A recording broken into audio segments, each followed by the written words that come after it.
Hey guys, welcome back. BDCKR here, and we're back with a minor interruption to our schedule. My partner in crime is having his exam, so no Q&A this week. And our computer hard drive failed. If you've been following us, you've already know this. A couple months ago, we lost all the raw footage we had up until that point, including any multiplayer footage.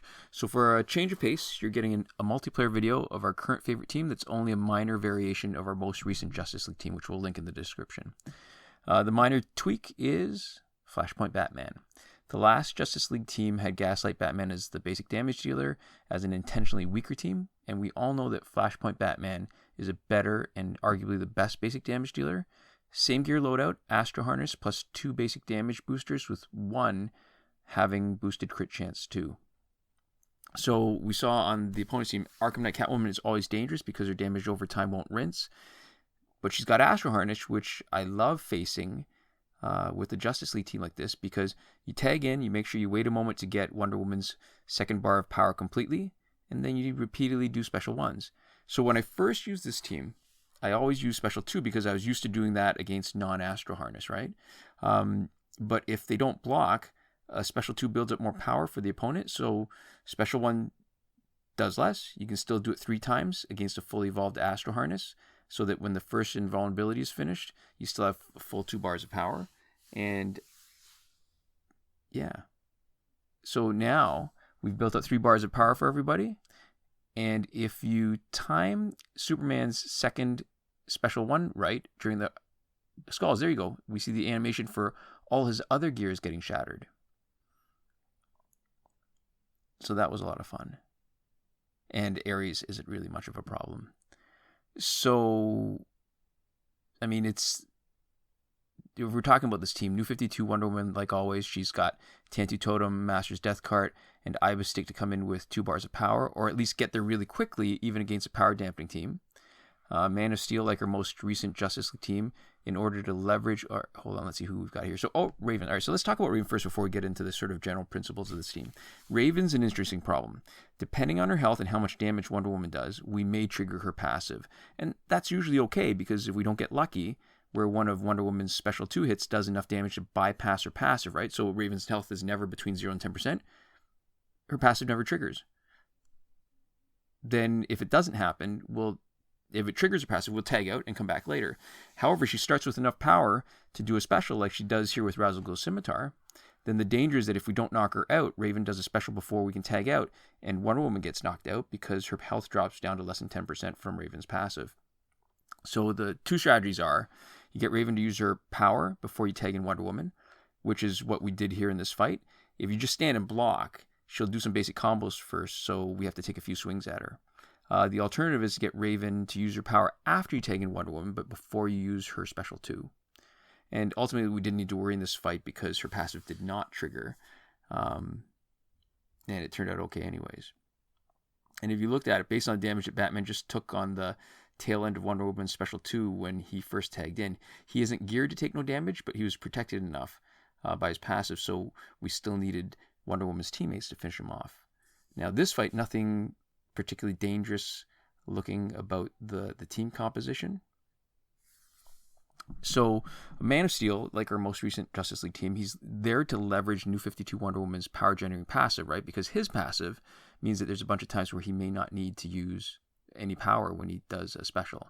Claw of Horse to shatter gears, Enchantress to give him a better chance to shatter all the gears when he has 2 bars of power, like we saw just now against N52. Not N52. It was the Metal Nightwing, Batman Ninja Nightwing. All right, so here, just a little bit interesting. Batman blocks, which means we'll need to tag someone in, but Wonder Woman already gave him 2 bars of power, so we can do our little special to see all the animations for shattering the gears. He's basically bare, but then he tagged out. But we can take advantage of the second set of skulls, and there we go. We're shattering all of Scorpion's gears. And it kept him from using his special, too. Special 1 also. So you notice he came in with a bunch of power, but he didn't use his special because Enchantress Skulls were special disabler. And yeah, pretty easy fight. Next fight coming up. So, all right, so one of the things in the old days we used to do multiplayer videos to prove a point about how it wasn't necessary to always have legendary gear. So we've got League of Assassins Knives, which is legendary, and it's really powerful with the power gen and the boosted special 1 and the did I say splash damage already? Boosted special 1 plus power gen. So if we replace League of Assassins Knife with Zarnian Hook and Chain, the boost to special 1 is less. It's 18% instead of 40%, but it has a 30% crit chance that the knives don't have.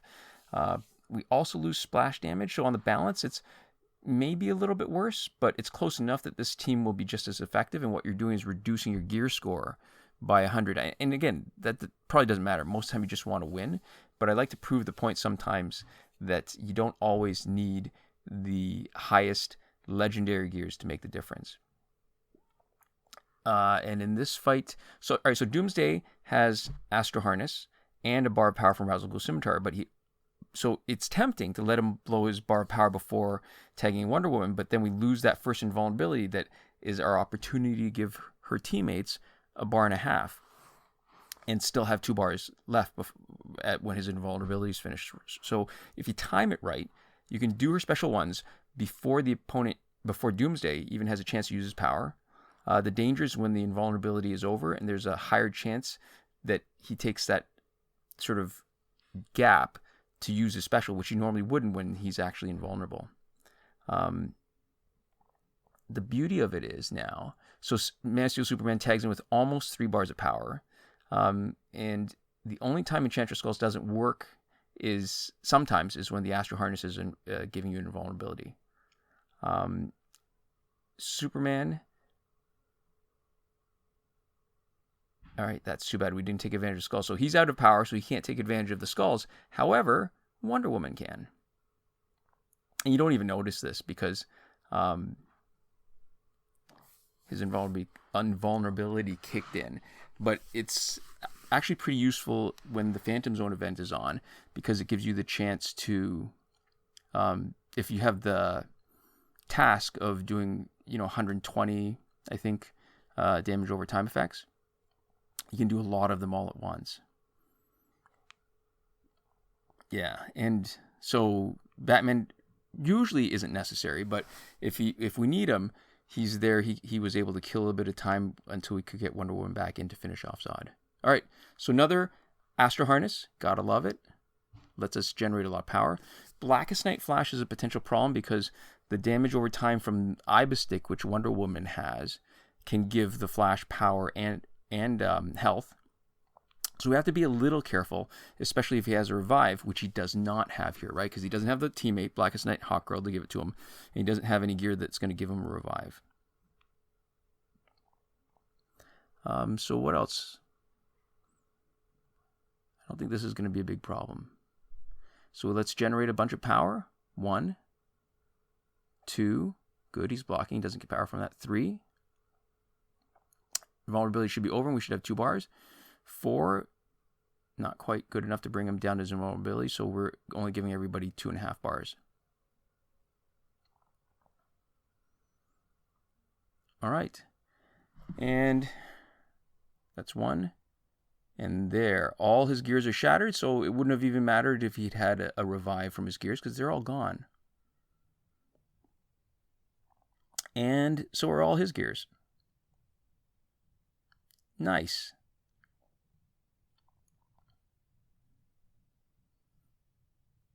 All right, and it looks like we just used, it wasn't a hard fight, but that's a perfect illustration of how Man of Steel Superman is perfect for leveraging the power gen in this world where you've got Tantu Totem and a lot of specialists.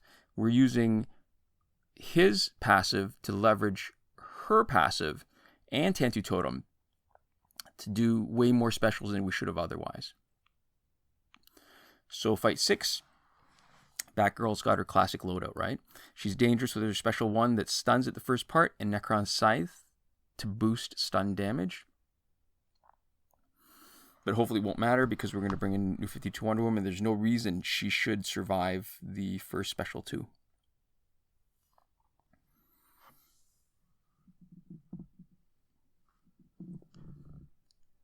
All right.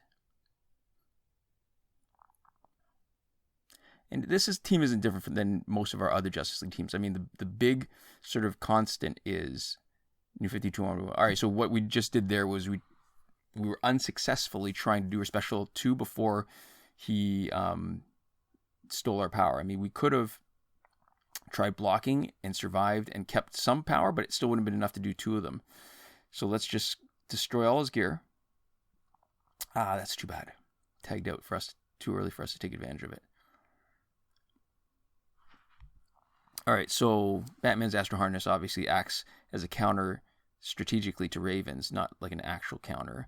And if his passive triggers with Dark Justice, he can disable her health swap passive.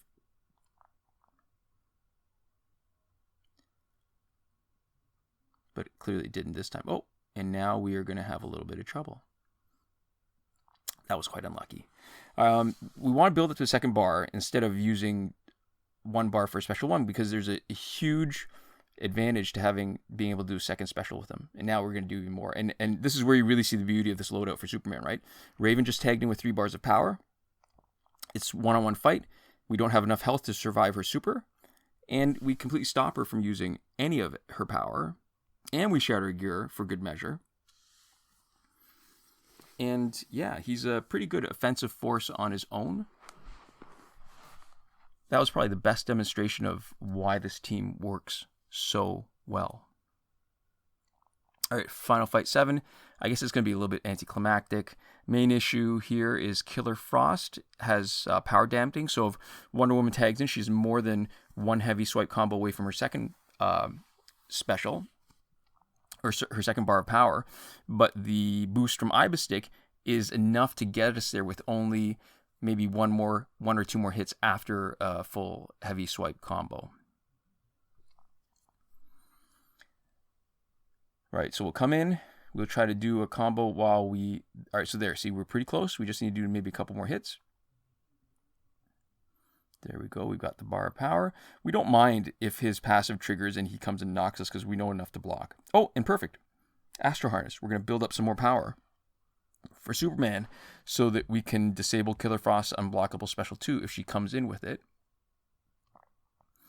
And if not, what we can also do is try to shatter Jessica Cruz's Astro Harness to make her fight a little bit easier. 1 gear. Oh, that's too bad. We missed our opportunity because she was hitting us, but you know what? Didn't matter. All right, so the skulls are going to come in anyway. She wasn't going to be able to do her special 1. And we just shattered all her gears. And we still have a bar of power to play with. And it doesn't matter. She's done. All right, so I guess there's a few points. This is not the fastest team. Flashpoint still is that. But it's still pretty quick. And it's a fight where you have to be a little bit engaged because instead of just overwhelming your opponent's team with firepower like you do with the Flashpoint, there's a certain amount of strategy involved in countering specific scenarios as they show up in each fight. And that's it. So a big thank you to our patrons on Patreon. That's Console Peasant and Edwoon at the top tier, last word. Mohammed Albshaiti at the Your Message Here tier. Daniel Simonson, Shawn Farrell, Aaron Maule, Michael DeVries, Brandon C., Irvin Ruiz, and Eddydoo at the credited level. And Chris Wolff, Scarlet Dani, Awesomegamer 2for1, Pavu RS, Gavin Mallott, and Isfar E at the gratitude level. And thank you so much for watching. We'll see you next time. Komoda.